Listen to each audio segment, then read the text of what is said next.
Hello everyone, welcome back to my channel. बेटा, अभी तक मैंने सिर्फ क्लास 10 का क्वेश्चन पेपर सॉल्यूशन प्रोवाइड की है। अब मिड टर्म एग्ज़ाम कल 9 अक्टूबर को ख़त्म हो गए हैं सभी बच्चों के। अब मैं टॉपिक वाइज आपको जो एनुअल टर्म का सिलेबस है वो सारा कवर करवाऊंगी। अभी आज ये 9 क्लास का चैप्टर नंबर 9 है, न्यू जो बुक है उनमें ग्रेविटेशन गुरुत्वाकर्षण इसके बारे में स्टडी करेंगे। गुरुत्वाकर्षण के बारे में सभी ने सुना होगा, नाम तो सुना ही हुआ है, बहुत सारे बच्चों ने नहीं भी सुना है। ये इस बल के बारे में हमने पढ़ना, लेकिन चीजें सब ने ऑब्जर्व की होंगी अपने आसपास की। कभी भी हम कोई भी वस्तु को ऊपर की तरफ फेंकते हैं तो वो नीचे आती है। फल हैं वो भी हमेशा नीचे गिरते हैं, आसमान की तरफ क्यों नहीं जाते। कभी कोई बॉल फेंकी ऊपर की तरफ, कोई भी वस्तु ऊपर की तरफ फेंकी हमने आसमान की तरफ, वो नीचे की तरफ ही क्यों आती है। इन सब के पीछे का कारण इस चैप्टर को पढ़ने के बाद आप लोगों को समझ आ जाएगा। इसके बारे में सबसे पहले जो बात समझ आई, देखते तो सब लोग हैं लेकिन हर कोई सोचता नहीं। जैसे देखो, एक डायग्राम मैंने फोटो अटैच कर रखी है, इसमें क्या है, ये एक तरफ है न्यूटन और एक तरफ कोई भी आम आदमी है। न्यूटन ने क्या है, देखो न्यूटन को सेम मिली तो इसने क्या सोचा, फोर्स के बारे में सोचा कि इसने इसका दिमाग चमका कि ऐसा क्या है भाई, क्यों ये नीचे की तरफ ही आया। कोई और आदमी होता तो क्या है, ठीक है सेब गिरी नीचे, उसका क्या करेगा, सेब को बेच के पैसा कमाएगा। तो हर एक आदमी की अपनी सोचने की शक्ति अलग होती है, क्षमता अलग होती है, अलग तरीके का नजरिया होता है। तो देखो, न्यूटन ने ऑब्जर्व की चीजें, फल तो हमेशा से ही गिरते आ रहे थे। यूं नहीं है कि ये न्यूटन को ही ये न्यूटन ने देखा तो ही फल गिरा, या फिर फल गिरा तो ही न्यूटन ने सोचा। बहुत सारे लोगों ने देखे हैं फल गिरते, न्यूटन के पहले भी बहुत सारे लोगों ने देखे होंगे। लेकिन इसने सोचा कि आखिर ये फल नीचे की तरफ ही क्यों गिरा, ये सेब नीचे की तरफ ही क्यों गिरा। दूसरे आदमी ने सोचा चलो इसको बेच के पैसा कमाया जाता है। तो सबकी सोचने की अलग है। इसी प्रकार से हमें हर चीज के पीछे का कारण जानने की कोशिश करनी चाहिए। तो न्यूटन ने ये किया, चीजों के पीछे का कारण जानने की कोशिश की। इस चैप्टर में हमने यही पढ़ना है कि ऐसा क्यों हो रहा है। तो पिछले चैप्टर में हम बल के बारे में पढ़ के आ चुके हैं, पिछले टर्म में आया भी है, मिड टर्म में एग्जाम में फोर्स के बारे में, कि किसी भी वस्तु की जो दिशा बदलने के लिए या स्पीड बदलने के लिए, डायरेक्शन बदलने के लिए क्या चाहिए, फोर्स चाहिए। तभी किसी वस्तु की क्या है, मतलब बल चाहिए। हिंदी और इंग्लिश मैंने दोनों फोटो साथ में अटैच कर रखी हैं, अंडरलाइन कर रखी हैं, जो मेन बातें मैं बता रही हूँ अभी, कि वस्तु की चाल या गति की दिशा बदलने के लिए बल की आवश्यकता होती है, फोर्स की नीड होती है। हमने देखा है कोई वस्तु अगर हम ऊपर से छोड़ते हैं तो वो हमेशा नीचे की तरफ ही गिरती है। प्लैनेट्स हैं, जो ग्रह हैं, वो हमेशा सूर्य के चारों ओर चक्कर काटते हैं। मून है, जो चांद है, वो अर्थ के चारों ओर चक्कर काटता है, राउंड लगाता है। तो क्यों होता है ऐसा, कुछ ना कुछ जरूर कोई ना कोई फोर्स होगा, इसी वजह से हो रहा है। और आइजैक न्यूटन जो पहला व्यक्ति था जिसने इसके बारे में फाइंड आउट किया, और उसने पता उसको मतलब उसने सारी चीजें ऑब्जर्व की और कंक्लूजन निकाला कि अरे इन चीजों के पीछे, जो ग्रह है चारों तरफ चक्कर लगा रहे हैं सूर्य के, चंद्रमा है वो धरती के, पृथ्वी के चारों तरफ चक्कर काट रहा है, इन सब के पीछे एक ही बल उत्तरदायी है, एक ही बल है जो वो रिस्पॉन्सिबल है, फोर्स रिस्पॉन्सिबल है। उस बल का नाम है गुरुत्वाकर्षण बल, या फिर इंग्लिश में कहेंगे तो ग्रेविटेशनल फोर्स। इस चैप्टर में हमने इन सब के बारे में पढ़ना है, ग्रेविटेशन और यूनिवर्सल लॉ ऑफ ग्रेविटेशन के बारे में, जो गुरुत्वाकर्षण का सार्वत्रिक नियम है, इसके बारे में हम अध्ययन करेंगे इस चैप्टर में। तो सबसे पहला फर्स्ट टॉपिक है ग्रेविटेशन, गुरुत्वाकर्षण। इसका हमें पता ही है कि चांद है जो चंद्रमा पृथ्वी का चक्कर लगाता है, किसी वस्तु को ऊपर की तरफ फेंकते हैं नीचे की तरफ आती है। तो ये कहा जाता है कि न्यूटन एक बार पेड़ के नीचे बैठा हुआ था, उसके सिर पे सेब गिरा तो उसने सोचना शुरू किया कि सेब ये नीचे की तरफ ही क्यों आया। और उसने सोचा कि अगर अर्थ है, धरती है, जो पृथ्वी है, वो अगर चीजों को, वस्तुओं को अपनी तरफ आकर्षित करती है, खींचती है, तो ये और जो चांद है वो भी क्या करता है, तो उसने सोचा कि मतलब धरती चीजों को खींच रही है तो क्या ये चांद को नहीं खींच सकती? चांद तो इसके चारों तरफ चक्कर लगाता है, उसको नहीं खींच सकती? क्या दोनों केसेस में एक जैसा ही फोर्स लग रहा है? इसने ये सारी बातें सोची और कंक्लूजन निकाला कि हाँ, दोनों ही केस में एक जैसा बल लग रहा है। लेकिन जब चांद क्या है चारों तरफ चक्कर काटता है पृथ्वी के, तो उसका वो हर एक पॉइंट पे अर्थ की तरफ झुक गिरने की कोशिश करता है, मतलब वो जो बल लगता है उसका हर एक पॉइंट पे। जैसे ये एक डायग्राम है यहाँ, इसमें मान लो ये यहाँ ये मान लो यहाँ है, ये अर्थ है और ये इसके चारों तरफ यहाँ ये मून है। मान लो ये चक्कर काटना शुरू किया, ये ऐसे चक्कर काट रहा है इस एरो की डायरेक्शन में, तो ये हर एक पॉइंट पे यहाँ से यहाँ गिरने की ऐसे हर पॉइंट पे इस पे इस तरफ बल लगेगा। कहीं भी मान लो अब ये यहाँ पहुंच गया इस पॉइंट पे तो इस तरफ बल, यहाँ पहुंच गया तो इस तरफ, यहाँ पहुंच गया तो इस तरफ, ऐसे ऐसे एक इस पे हमेशा क्या लगेगा? बल लगेगा।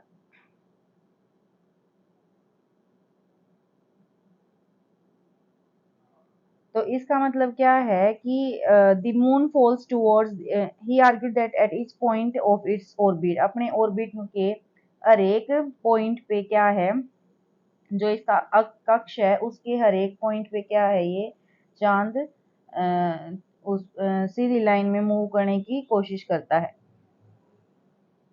सॉरी, ये हर एक पॉइंट पे क्या है, अर्थ की तरफ झुकता है बजाय कि सीधी लाइन जाने में। So it must be attracted by the earth but we do not really see the moon falling towards the earth. इसका मतलब तो यही है कि ये हर एक पॉइंट पे अर्थ की तरफ अट्रैक्ट होता है, लेकिन हमें दिखाई नहीं देता। We do not really see the moon falling towards the अर्थ।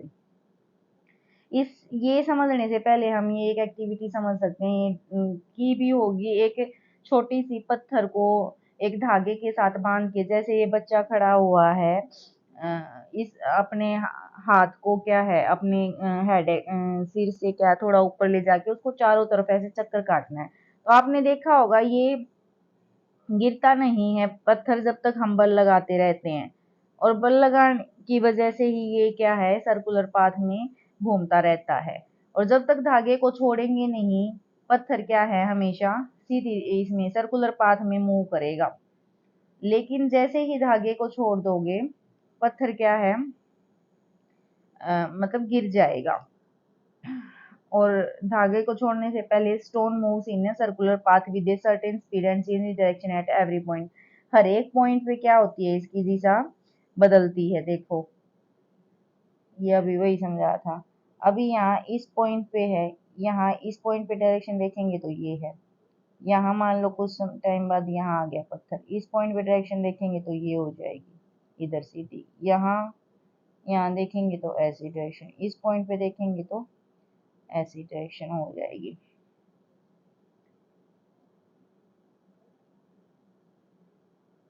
और जो डायरेक्शन क्यों बदल रही है, डायरेक्शन तभी बदल रही है या इसकी वेलोसिटी में, मतलब वेग में, या फिर इसके त्वरण में क्या आ रहा है, अगर बदलाव आ रहा है तो इसकी क्या हो रही है, वेलोसिटी चेंज हो रही है। और जो फोर्स है, जो बल वस्तुओं को ये क्या है सर्कुलर पाथ में, अगर जो बल मूव करवाता है, जो फोर्स सर्कुलर पाथ में ऑब्जेक्ट्स को मूव करवाता है सेंटर की तरफ, जो फोर्स लगता है उस फोर्स को सेंट्रीपिटल फोर्स बोलते हैं। हिंदी में इसको क्या बोलेंगे, हिंदी वाली बुक में देख लेते हैं अभी। देखो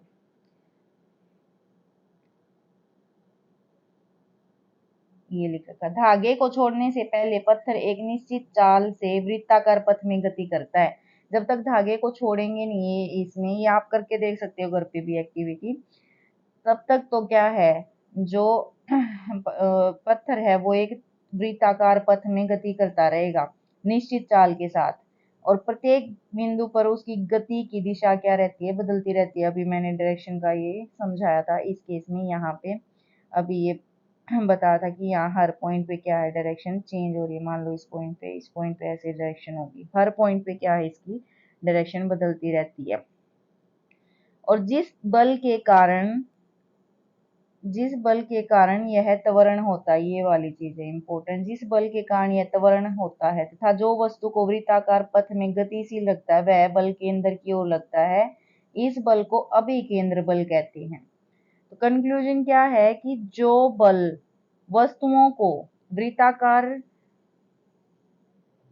वृत्ताकार पथ में गतिशील रखता है, मतलब वृत्ताकार पथ में सर्कुलर पाथ में मूव कराता है जो बल, उस बल का नाम अभिकेंद्र बल है, उस बल को अभिकेंद्र बल कहते हैं। और ये जरूर ये अरे अलग अलग केसेस में अलग अलग बल है जो वो अभिकेंद्र बल की तरह व्यवहार कर सकता है, बिहेव कर सकता है। अगर ये बल नहीं लग रहा होता तो जो ये पत्थर है ये एक सीधी रेखा में चलता, मतलब स्ट्रेट लाइन में ये मूव करता, और ये स्ट्रेट लाइन जो होती है वो वृत्तीय पथ पर स्पर्श रेखा होगी। स्पर्श रेखा क्या होगी उससे पहले आपने ये समझना पड़ेगा, ये छोटा सा जो डायग्राम दे रखा है, स्पर्श रेखा क्या होती है, टेंजेंट बोलते हैं इंग्लिश में। जो लाइन किसी जो लाइन किसी सर्कल को, जैसे सर्कल दे रखा है, एक पॉइंट पे टच करे, जैसे ये कहाँ टच करिए, इस बी पॉइंट पे टच करिए, सिर्फ जो लाइन किसी भी सर्कल को सिर्फ एक पॉइंट पे टच करे उसको स्पर्श रेखा कहेंगे हिंदी में, और इंग्लिश में इसको क्या कहेंगे, टेंजेंट कहेंगे। इंग्लिश में इसको क्या कहेंगे, ये रहा टेंजेंट कहेंगे, इंग्लिश में इसको टेंजेंट कहेंगे। तो सर्कुलर पाथ में जो डायरेक्शन होती है हर एक पॉइंट पे वो कौन बताती है, टेंजेंट बताती है। किसी भी पॉइंट पे अगर आपको डायरेक्शन निकालनी है किसी भी वस्तु की, ऑब्जेक्ट की, तो वहां पे उस पॉइंट पे टेंजेंट ड्रॉ कर दो। जैसे मान लो ये डायग्राम है, स्पर्श रेखा ड्रॉ कर दो, मान लो ये वस्तु इस दिशा में ऐसे आ रही थी और ये यहाँ इस पॉइंट पे आपने क्या देखनी है डायरेक्शन, तो इस पॉइंट पे इसकी डायरेक्शन क्या हो जाएगी, ये वाली। मान लो अब इस पॉइंट पे देखनी है तो इस पॉइंट पे क्या करोगे, ये ऐसे टेंजेंट ड्रॉ किया, ये डायरेक्शन हो जाएगी। फिर मान लो ये इधर जा रही है तो इस पॉइंट पे डायरेक्शन निकालनी है तो ये टेंजेंट ड्रॉ करो, डायरेक्शन आ जाएगी इस तरफ।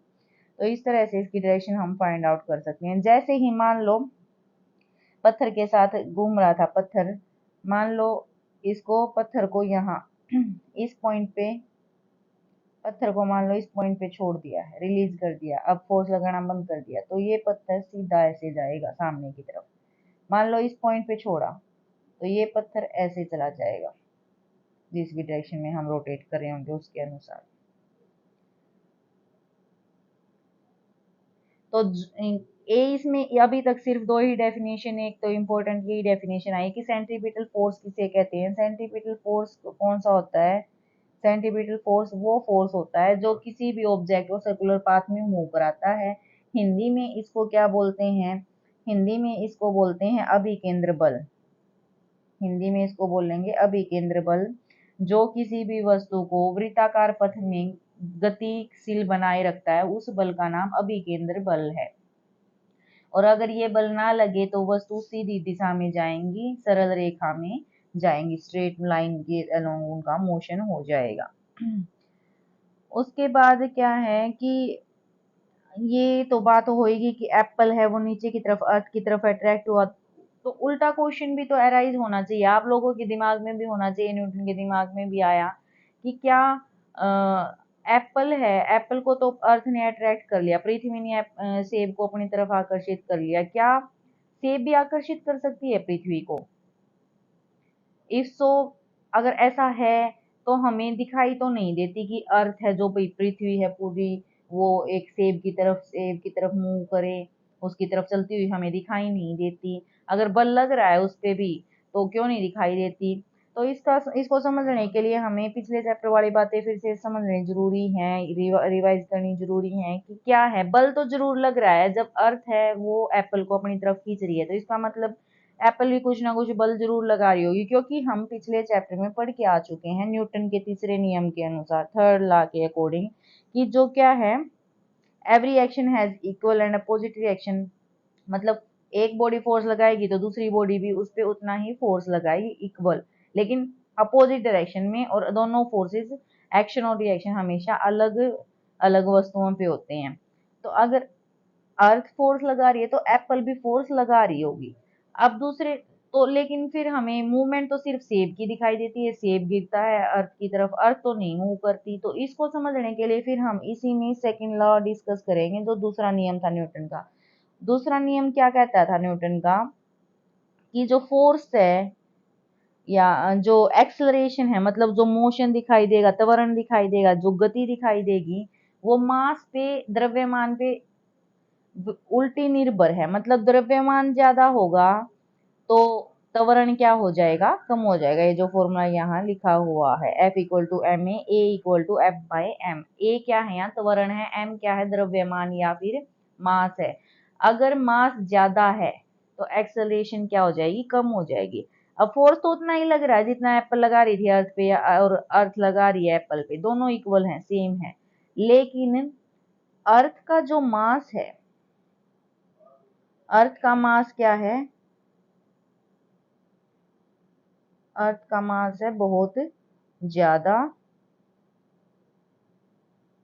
अर्थ का ये जो मास है ये है बहुत ज्यादा, तो एक्सेलरेशन क्या हो जाएगी, कम हो जाएगी। फोर्स तो उतना ही लग रहा है, लेकिन अर्थ इतनी बड़ी है, इतना ज्यादा इसका द्रव्यमान है कि जो एक्सेलरेशन इसमें जो होगी ना के बराबर ही होगी, और वो हमें दिखाई नहीं देती। इसलिए अर्थ कभी भी हमें एप्पल की तरफ मूव होती दिखाई नहीं देती है, ये इसका कारण है। समझ आ गया होगा आई थिंक। नहीं समझ आया तो पूछ सकते हो आप कमेंट में लिख के मेरे से, जो ना समझ आए। इसका कारण मुझे लगता है जहां तक समझ आ जाना चाहिए, कि दोनों ला से हम इस बात को समझा सकते हैं कि ये जो एप्पल है वो अर्थ की तरफ मूव करती है, लेकिन अर्थ है जो वो एप्पल की तरफ मूव नहीं करती। देखो यहाँ हिंदी मीडियम वाले बच्चों के लिए भी ये लिख रखा है कि गति के तीसरे नियम के अनुसार सेब भी पृथ्वी को आकर्षित करता है। लेकिन गति के दूसरे नियम के अनुसार, ये जो फॉर्मूला लिखा हुआ है, किसी दिए हुए बल के लिए त्वरण वस्तु के द्रव्यमान के व्युत्क्रमानुपाती होता है। व्युत्क्रमानुपाती का मतलब होता है इनवर्सली प्रोपोर्शनल, मतलब उल्टा, एक बढ़ेगी चीज तो दूसरी क्या होगी, घटेगी। अब ये यहाँ मास बढ़ रहा है, अर्थ का मास बहुत ज्यादा है, तो त्वरण क्या होगा, बहुत कम हो जाएगा, इसलिए हमें उसकी मोशन दिखाई नहीं देती है। अब नेक्स्ट टॉपिक पे आते हैं। नेक्स्ट टॉपिक है यूनिवर्सल लॉ ऑफ ग्रेविटेशन। ये जो सारी कहानी पढ़ी है, इसी कहानी को न्यूटन ने एक नाम दे दिया, universal law of gravitation. Universal law क्यों कहा इसने, क्योंकि ये जो गुरुत्वाकर्षण बल है इस ब्रह्मांड में हर एक वस्तु के बीच में लगता है, हर एक दो वस्तु के बीच में लगता है। आप क्लास में बैठे होते हैं, आप दो दोस्त बैठे होते हैं साथ में, दोनों के बीच लगेगा। दो कोई फ्रेंड नहीं भी है, एक एक कोने में बैठा, एक दूसरे अपोजिट कोने में बैठा, तो उनके बीच में भी ये बल लगता है। लेकिन ये बल महसूस क्यों नहीं होता, आप सोचना, कभी आप तो कभी खींचे नहीं चले जाते किसी के पास, के दोस्त है वो उसकी तरफ आपको बल महसूस हो रहा हो, क्यों नहीं होता, क्योंकि इस बल की जो स्ट्रेंथ है, ताकत है, वो बहुत कम होती है। ये एक बहुत वीक फोर्स है। कहता क्या है यूनिवर्सल लॉ ऑफ ग्रेविटेशन, बेटा इसकी कई बार डेफिनेशन भी पूछ ली जाती है एग्जाम में, और ये फॉर्मूला तो आपने करना ही है। ये क्या कहता है कि जो इस यूनिवर्स में कोई भी वस्तु है, कोई भी दो ऑब्जेक्ट्स हैं, उनके बीच में हमेशा एक अट्रैक्टिव फोर्स लगता है। वो फोर्स क्या होगा, उन दोनों वस्तुओं की मास, जो द्रव्यमान है, उनकी गुणा के डायरेक्टली प्रोपोर्शनल है, और जो डिस्टेंस है, डिस्टेंस के स्क्वायर के इनवर्सली प्रोपोर्शनल है। मास है जो दोनों वस्तुओं के, उनके प्रोडक्ट के डायरेक्टली प्रोपोर्शनल है। हिंदी में पढ़ेंगे तो हिंदी में क्या कहता है कि विश्व का प्रत्येक पिंड अन्य पिंड को एक बल से आकर्षित करता है, और वो जो बल होगा वो जो दोनों पिंडों के द्रव्यमानों के गुणनफल के समानुपाती, मतलब जितना ज्यादा द्रव्यमान होगा उतना ही ज्यादा वो बल होगा, और उनके बीच की दूरी के व्युत्क्रमानुपाती, मतलब इनवर्सली प्रोपोर्शनल, जितना ज्यादा दूरी बल उतना ही कम लगेगा। ये नियम कहता है यूनिवर्सल लॉ ऑफ ग्रेविटेशन, गुरुत्वाकर्षण का सार्वत्रिक नियम इसको हम कहते हैं। अब ये जैसे डायग्राम दे रखा है, इसे समझ सकते हैं। दो वस्तुएं ले रखी हैं, एक ए है एक बी है, ए बड़ी है बी छोटी है। तो ए का जो द्रव्यमान है उसको हमने कैपिटल एम से, बड़े एम से लिख दिया है। बी के द्रव्यमान को, मास को हमने छोटे एम से लिख दिया है। दोनों के बीच की जो दूरी है उसको हमने डी लिख दिया है, डिस्टेंस को डी से लिख दिया है। तो अब जो ये नियम हमने पढ़ा है, इसके अनुसार अगर हम फॉर्मूला बनाएंगे तो वो फॉर्मूला बन जाएगा ये F is equal to G M by में डी स्क्वेयर। यही आपने लर्न करना है। यहाँ पे बड़ा एम है वो बड़ी वस्तु का मास है, छोटा एम है वो छोटी वस्तु का मास है, द्रव्यमान बोलते हैं हिंदी में। जो डी है वो दोनों वस्तुओं के सेंटर, केंद्रों के बीच की दूरी है, इसका ये डी स्क्वेयर कर रखा है। तो यही फॉर्मूला आपने याद रखना है। इसके बेस पे न्यूमेरिकल आते हैं बेटा, ये जरूर लर्न करना है। और ये जो बल है, हमें एक बात ये याद रखनी है, ये बल हमेशा जो लाइन दो वस्तुओं के केंद्रों को जोड़ेगी, सेंटर को जोड़ेगी, दो पिंडों के सेंटर को जोड़ेगी, केंद्र को, उस लाइन के अलोंग लगता है। दिशा क्या होती है? Along centre of two objects. तो ये फॉर्मूला आ गया है हमारा। कंक्लूजन, इसकी डेरिवेशन ये वही है पहला कि फोर्स क्या है, बल क्या है, दोनों के मास के गुणा के डायरेक्टली प्रोपोर्शनल है, समानुपाती है, और जो उनके बीच की दूरी है उसके स्क्वायर के व्युत्क्रमानुपाती है। इन इक्वेशंस को एक साथ कंबाइन करेंगे तो हमारा ये नीचे फॉर्मूला आ जाएगा। जो फॉर्मूला आपने लर्न करना है वो है ये F equal to G M by में डी का स्क्वायर। एम पता चल गया बड़ी वस्तु का द्रव्यमान, छोटा एम छोटी वस्तु का द्रव्यमान। इनको M1 M2 भी आप नाम दे सकते हो, डी की जगह R भी लिख सकते हो। नोटेशन अलग अलग किताब में अलग अलग यूज की जाती है इसकी, उससे कोई फर्क नहीं पड़ता है। उसके बाद इसकी जो फोर्स है, अर्थ जो मून पे लगाती है वो दे रखा है, आपने ये लर्न करने की जरूरत है नहीं इसमें। उसके बाद एक बात आपने ये याद रखनी है कि जो SI यूनिट है फोर्स की, तो आपको पता ही है न्यूटन है। और जो ये G है ये कांस्टेंट है, प्रोपोर्शनलिटी कांस्टेंट कहते हैं इसको प्रोपोर्शनलिटी कांस्टेंट कहेंगे। अनुपाती जो स्थिरांक होता है वो कहेंगे इसको G, ग्रेविटेशनल कांस्टेंट। इसकी जो वैल्यू है ये हेनरी कैवेंडिश ने कैलकुलेट की थी। ये आपको लर्न कर लेनी है बेटा, क्योंकि ये न्यूमेरिकल्स में यूज होती है। ये वाली वैल्यू 6.673 इंटू 10 की power -11 newton metre square kilogram inverse 2। ये वैल्यू आपने लर्न कर लेनी है, ये न्यूमेरिकल्स में यूज होती है, इंपॉर्टेंट है ये वाली चीज। हिंदी में भी सेम है, कुछ अलग है नहीं इसमें। मैंने लगभग शब्दों के हिंदी में आपको साथ के साथ बताए हैं। 6.673 इंटू 10 की पावर -11, ये जी का मान है, आपने इसको लर्न करना है। जी का SI मात्रक क्या है? ये newton metre square KG inverse 2। इसमें से कुछ ना समझ आए तो वो आप मेरे से पूछ लेना। जी क्या है? एक अनुपातिक स्थिरांक है, मतलब प्रोपोर्शनलिटी के साइन को हटाएंगे तो एक कांस्टेंट आता है, वो है ये अनुपातिक स्थिरांक। इसके बाद क्वेश्चन दे रखा है, ये आपने प्रैक्टिस करनी है इस क्वेश्चन की। मास दे रखा है अर्थ का, मून का, और उनके बीच की दूरी। अभी जो फॉर्मूला पढ़ा है उस फॉर्मूले से ही आप ये क्वेश्चन कर सकते हो।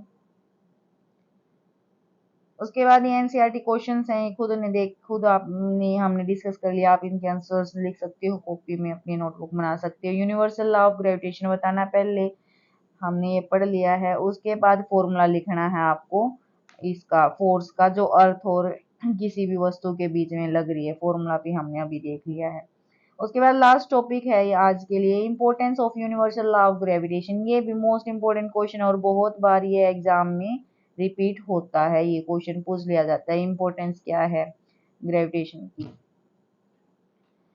इंपॉर्टेंस यही है, अभी सारी चीजें पढ़ी थी जो कि पहला तो यही है, ये फोर्स क्या है, हमें अर्थ के साथ बाइंड करके रखता है। दूसरा जो मून की मोशन है अर्थ के अराउंड, वो इस फोर्स की वजह से ही है। प्लैनेट्स की जो मोशन है अर्थ के अराउंड, वो भी इस फोर्स, ग्रेविटेशनल फोर्स की वजह से ही है। टाइड्स, जो ज्वार भाटा उठता है समुन्द्र में, वो भी किसकी वजह से है? मून और सन की वजह से है। तो ये सारे, मून और सन का भी कौन सा, मून और सन जो अर्थ पे ग्रेविटेशनल फोर्स लगाते हैं उस फोर्स की वजह से ही क्या है, जो समुद्र के अंदर टाइड्स आती हैं। ये न्यूमेरिकल आपने करना है जो 10.1 है और उसमें 9.1 है नई बुक में। सार्वत्रिक नियम का महत्व क्या? ये क्वेश्चन डायरेक्ट ऐसे ही आता है कि गुरुत्वाकर्षण के सार्वत्रिक नियम का महत्व आपने बताना है। तो पहला महत्व यही है कि हमें पृथ्वी से बांधे रखने वाला बल है ये। दूसरा क्या है? पृथ्वी के चारों ओर चंद्रमा की जो गति है वो भी इसी बल के कारण है। सूर्य के चारों ओर जो ग्रहों की गति है वो भी इस बल के कारण है। चंद्रमा तथा सूर्य के कारण जो ज्वार भाटे उसमें उठते हैं। ये बहुत ही इम्पोर्टेंट है, एग्जाम पॉइंट ऑफ व्यू से पेपर में ये पूछा जाएगा और पूछा जाता भी है। आज के लिए बस इतना ही है। कल नेक्स्ट टॉपिक करेंगे, फ्री फॉल है या हिंदी में इसको कहते हैं मुक्त पतन। तो थैंक्स फॉर वॉचिंग और आप चैनल के साथ जुड़े रहेंगे। आगे इस सीरीज में ये मैं पूरा कंप्लीट सिलेबस करवाऊंगी और एग्जाम टाइम तक अच्छे से हमारी प्रिपरेशन हो जाएगी। Thanks for watching, thank you so much.